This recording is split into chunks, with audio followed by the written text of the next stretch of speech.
So ayan mga kadrama-rama, alam ko pong inaabangan nyo po no, yung next na mangyayari po dito sa Abot Kami ng Pangarap dahil sobrang nakaka-tense na nga po no, tsaka nakaka-excite na nga din po yung pinapakita ni Director every episode dito sa Abot Kami ng Pangarap dahil alam naman po talaga natin mga kadrama ngayon kung nasaan nga po talaga itong si Lindon dahil kahit na isa sa kanila nga po daw ay walang nakakaalam kung saan po nagpunta itong si Doc Lindon, bakit biglaan lang daw yung pagkawala niya dito sa Apex kahit nga po kay Annalyn ay hindi din niya alam at hindi din talaga nagpaalam sa kanya. Nung time na tinatawagan talaga ni Annalyn itong si Doc Lindon ay hindi daw sumasagot. Saka sabi din ng kaibigan ni Annalyn na baka busy daw siya, pero hindi eh. Parang may kakaiba lang talaga sa nangyayari ngayon dito kay Doc Lindon. Possible daw, sabi ng isang kaibigan ni Doc Lindon na dumaan daw po muna itong si Doc Lindon doon kay Carlos. At possible doon, nung time na yun ay hindi na talaga matim ni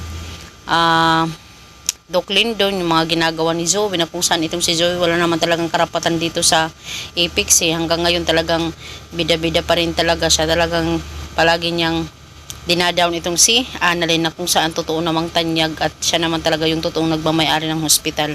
So yung nangyari po possible mga kadrama dito ay nagpunta itong si Doc Carlos doon kay itong si Doc Lindon doon kay Doc Carlos. Possible din talaga alam ni Doc Lindon na hindi balo itong si Doc Carlos. Kaya nung time na yun ay sinabihan niya itong si Doc Carlos na deserve nilang malaman ang katotohanan, Doc Carlos. Huwag kang makasarili. Kailangan masabi na talaga sa kanila yung katotohanan. Diba? Hindi yung ganito na lang yung sitwasyon. Ay sasabihin ni Doc, alam naman po natin itong si Doc Carlos, sasabihin niya dito kay Doc Lindon na tumahimik ka Doc Lindon kung ayaw mong mayari ka. Diba? Dahil alam naman po natin mga kadrama na itong si Doc Benitez o Doc Carlos na nagkapag-usap nga po siya sa kanyang kaibigan, isang doktor ata din yun, na marami daw siyang plano at gusto din niya talaga mapasa kanya uli itong si Lynette. At lalong-lalo na ngayon ay talagang sobrang saya ni Doc Carlos nang malaman niya na may karelasyon na itong si RJ at yun ay si Claire. Kaya parang nag-aabang na naman itong si Carlos na mahalin siya ni Lynette. Paano pa ba siya mamahalin ni Lynette kung nagsinungaling siya?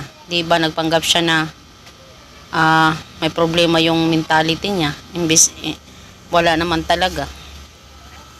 So mga kadrama, hoping nga po no ay mapagtanto na talaga ni Doc Carlos yung mga sinabi ni Doc Lindon sa kanya. Habang hindi pa huli ang lahat, possible sabihin din ni Doc Lindon kung hindi mo pa sasabihin sa kanila, ako mismo yung magsasabi. Diba?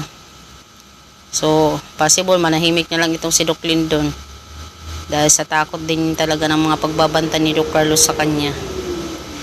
Diba? So mga kadrama, alam ko pong inaabangan nyo po na yung next na mangyayari dito sa Abot Kami ng Pangarap, kaya huwag nyo pong kalimutan na i-like, i-share, tsaka i-subscribe po yung aking channel para sa susunod na videos. Ma-update ko po kayo mga kadrama, mga kaabot kamay, kung alam nyo lang talaga kung gaano kalaki yung tulong nyo sa channel ko. Thank you so much for watching. Bye bye mga kadrama, mga kadramatic, mga kaabot kamay. Abangers, bye!